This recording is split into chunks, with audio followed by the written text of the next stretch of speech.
Hello, I'm Janet Ayers, and in this session we're going to talk about leading effective meetings. And with all of these videos, the context is in community. So this is working with volunteers in nonprofit organizations and working in a community context. We know meetings, and many of us have experienced perhaps some elating meetings and perhaps some of those really frustrating meetings that go on and on and on. So today we're going to talk about several keys to having more effective meetings in terms of the purpose of the meeting, its agenda, how to prepare, how to manage the meeting, and then of course that all important follow-up after the meeting. Just a little bit about value of meetings, because I think it's important that we think about why we have a meeting so that we're not wasting people's time. The one thing that is very precious to all of us is our time. So I think we have to think about why we hold this meeting and does it have value, or is there another way of which we can convey that information or conduct the business. So when we have face-to-face meetings, or they could be virtual meetings today, it's a way for us to conduct the business in our organizations. We can coordinate our efforts, work on joint projects, think through and brainstorm ideas about what we could do. It's a way to get input, and sometimes the best way to do this is face-to-face. Other times we give thought to having a virtual meeting or just sharing that information online. So there is a lot of value in our coming together. But meetings also have costs. We obviously think about the money, which is our time, which is probably one of the biggest things for those individuals that are still working. Time, and when we have a family, there's a lot of demands on our time. So our time is very precious. Sometimes even our energy level. We're pulled in so many directions that having a meeting does take our energy, as well as money and other resources if we have to pay for a facility in which to meet.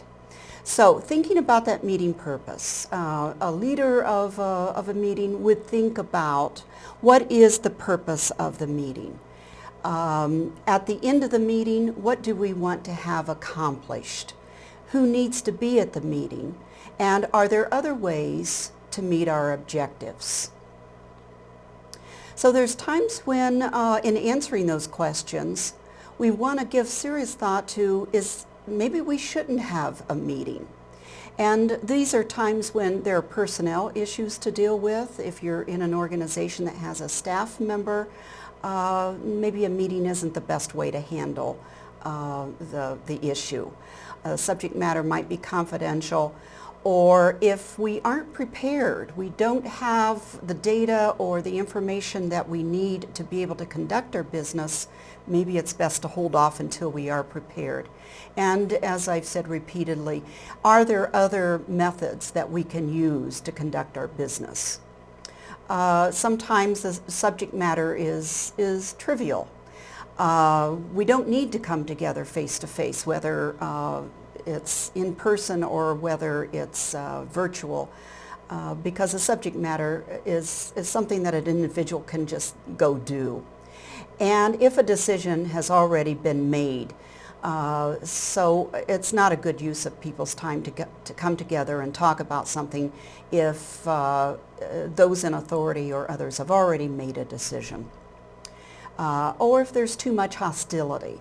And sometimes we do meet in communities controversial issues that are so polarized that having a session where people come to face may not be the best approach at that point in time. So let's focus on how we develop productive meetings. And they don't just happen. Productive meetings require a lot of thought, preparation and planning, and attention to detail beforehand. And this is what the leader does. So some of the things for us to think about is how we can make the most efficient use of our time when we do meet, and how can we save time and be efficient. We also want that meeting situation to be rewarding and satisfying for the participants. If people go away feeling frustrated or this was a big waste of time, we're not likely to see them at future meetings. So one of the ways to do this is having an agenda. And an agenda is something that as a leader we can think through ahead of time. For me, this is like an outline of what that meeting will be about, and it helps to focus where we spend our time. All meetings should have an agenda. Even if it's 2 people or 3 people meeting in a committee, I think it's still a good idea to have an agenda because it helps to ensure you're going to have a more productive meeting and make the best use of your time together. It's what helps keep you focused on the work that you have to do. And again, this is the leader's responsibility for putting this together. It's a good idea to send the agenda out to people beforehand so they can get their mind wrapped around what you're going to be talking about and come to the meeting prepared. So a bit more about that agenda. It should have a realistic time frame and it should be informative, listing the topics for discussion and the objectives for each of those topics. I have moved to putting on the agendas that I create by the topic areas, whether it's for information or whether it is for discussion or whether it is an item where we need to make a decision about it. Again, this helps people to focus the attention and come in to the meeting with some level of expectation. The topics should be prioritized and it should identify other members' roles in this so that they can come prepared, listing whether who is responsible for which topic, and also thinking about the amount of time that is allotted for each of those topics. Some general guidelines for the agenda is to place the topics that need the most creative energy early on in that agenda because we do get weary during meetings.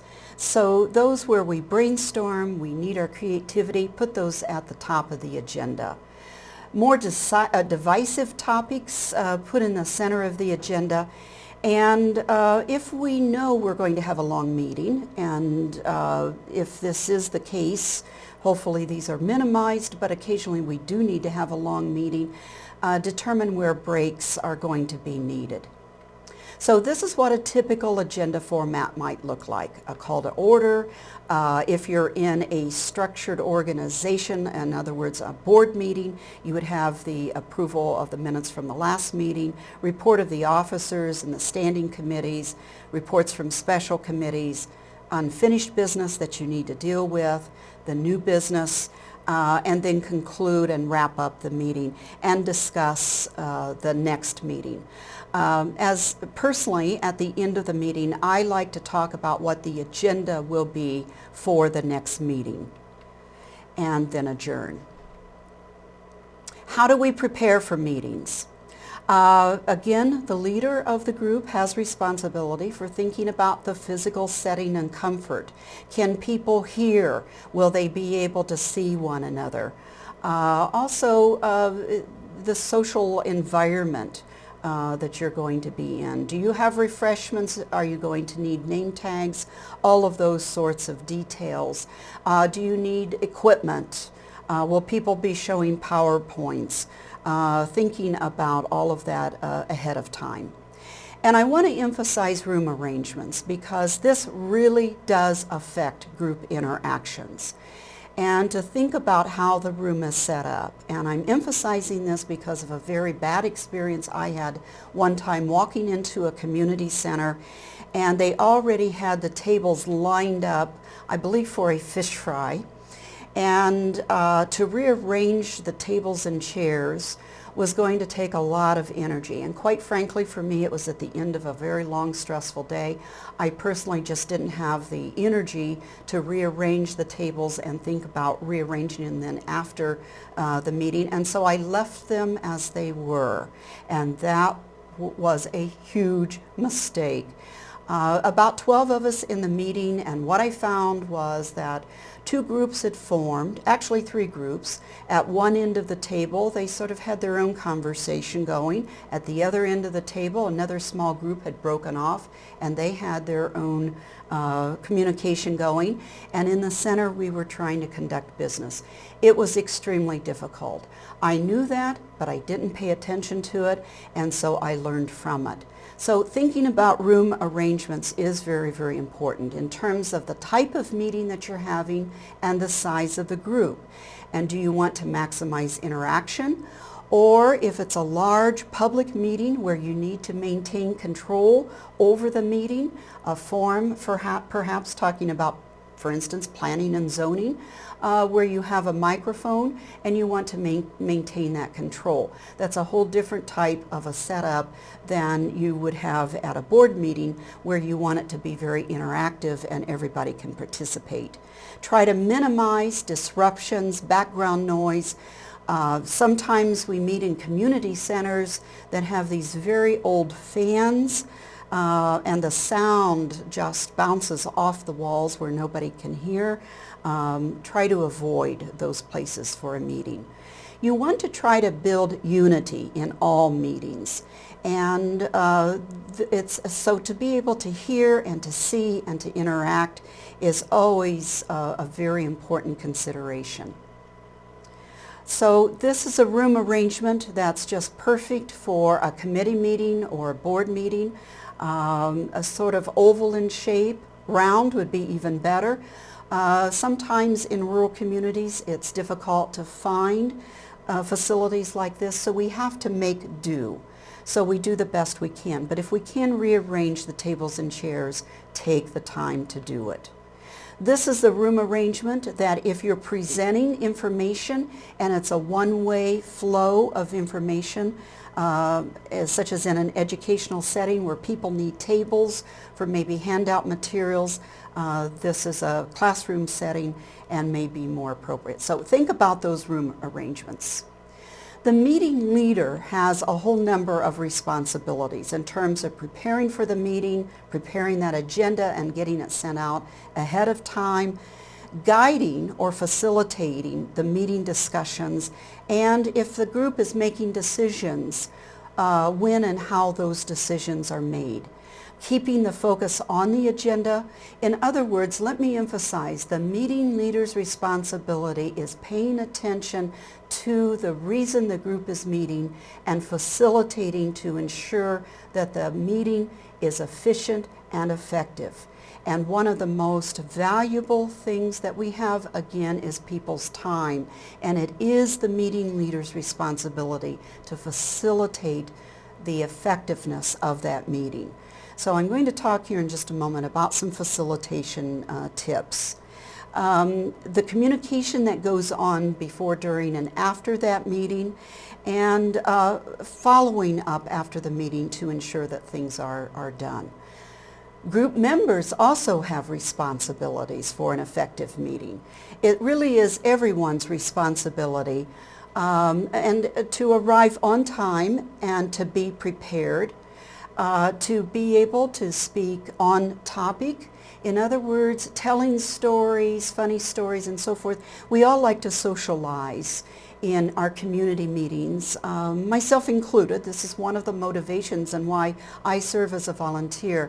But we also need to be cautious of people's time, because there may be individuals there that, just for instance, have small children and they really need to get back to pick up those children. So it's best to keep our business meeting focused on business, to get through the business part of it as efficiently and effectively as possible, and then we can socialize before the meeting or after the meeting. So during the business meeting, be business, stay on topic, keep those stories and other things for another time. Participate in a constructive manner that helps the group to keep focus on the topics that are on the agenda and to move forward. Taking responsibility for assigned tasks. In other words, when we have responsibilities for gathering information or doing things before the meeting, and we come to the meeting ill-prepared, we haven't done our work for a whole variety of reasons. We all know that we have a lot of demands on our time. It really holds up the whole group, and shame on us when we do that. Assist the group in achieving its purpose and being attentive to the needs of others.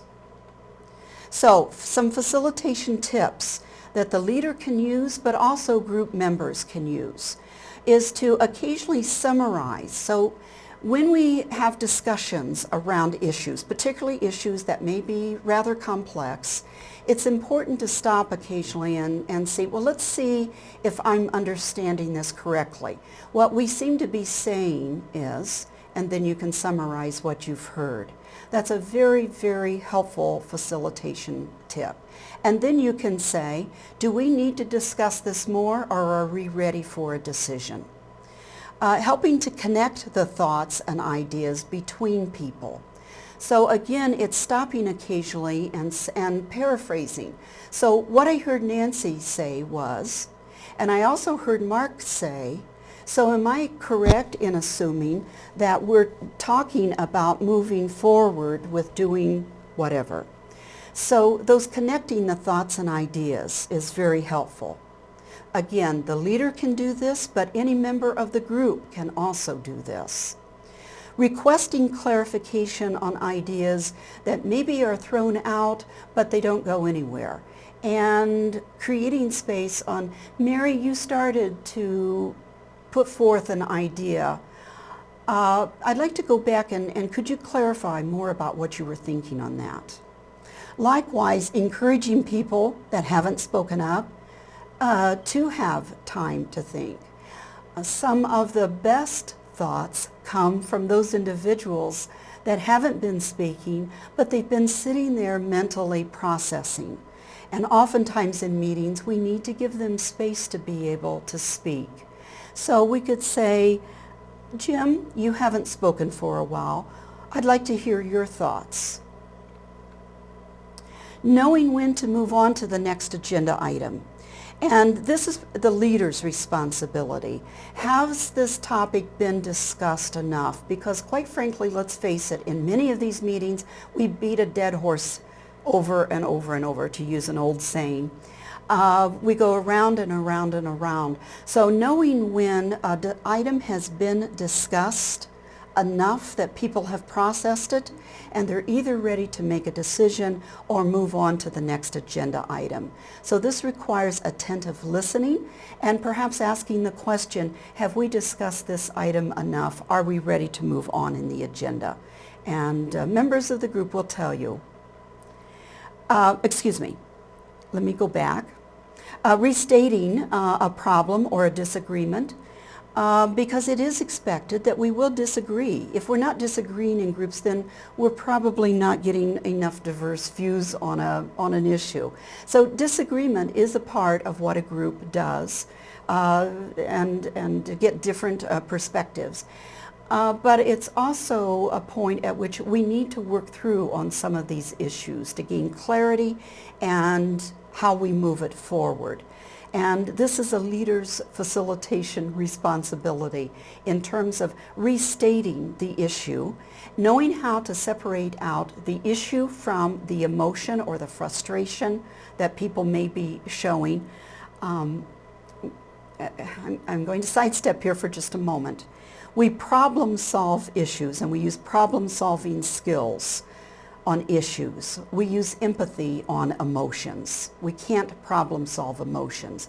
We can listen, we can have empathy on emotions, but we can't really do anything with them. So being able to sort out what's an issue that you can do something about versus an emotion that a person may be expressing. We show empathy on those emotions, but we can't problem solve them. So being able to sort that out, which we'll be talking about here in the next segment on conflict management, is again a facilitator's responsibility. Clarifying topics that need a decision. Is this for information only, or is this, are we ready to come to a decision? And also knowing the decision-making process that your group is going to use. In informal groups and committees, we often use consensus. In more formal board situations, we may use parliamentary procedure. So knowing the decision-making procedure that your group is using. And at the end of, at the end of each agenda item, the group leader has the responsibility for summarizing and clarifying the direction that we're going to go with that topic. So before moving on to that next agenda item, it's important to say, so we've agreed to hold a forum in the spring to look at bicentennial celebrations. And we plan to meet in April. Is that everyone's understanding? And then the group can say yes or no. And let's move on to the next agenda item. So that's how that might go. Meeting management tip. Again, want to emphasize, don't finish any discussion in the meeting without deciding how to act on the issue. And this is, again, the meeting leader's responsibility. So have a pen or pencil, and I write little notes as I'm listening. And when I'm in charge of a meeting, I make sure that for each item I'm on the agenda, I can write down what the decision was of how we're going to proceed before moving on to that next agenda item. The other person that will really appreciate this is the secretary or the person that's taking notes. So how often do we leave a meeting with unfinished business? Another important part of the meeting leader's responsibilities is concluding the meeting. And allow a few minutes at the end of the meeting to ask a little bit of an evaluation. Did we accomplish our objectives? What remains to be done? What worked well? What could we improve? This is a little meeting evaluation, and I think these are very helpful things to talk about in just a couple of minutes, and it can help improve our meetings. Another way of concluding the meeting is making sure that we've scheduled the next meeting time and place, if there is another meeting to follow. What are those agenda topics for the next meeting? What are the assignments? And this is very specific in terms of who is supposed to do what, and really clarifying what those steps will be. And then it is the meeting leader's responsibility to follow up after that meeting. The group leader really orchestrates the other individuals that have taken on responsibilities and checking in terms of how's it going, will you have some information to report back at the next meeting, etc. Also checking with a note taker, and regarding the clarity of the notes or minutes, it is usually the group leader that sends out the notes from the meeting and follows up again to summarize what's been done and what's going to happen, and that communication that takes place between meetings, and knowing what those agenda items are for that next meeting. Sending thank you notes if appropriate, and again following up with individuals that have assigned tasks. So that communication between meetings is absolutely critical. That is the group leader's responsibility. So whether you're the president or chairperson, we have a lot of titles for these positions. It is what you're responsible for. Summary. Determine first of all if a meeting is necessary. Remember that meetings are costly. Plan and prepare for that meeting.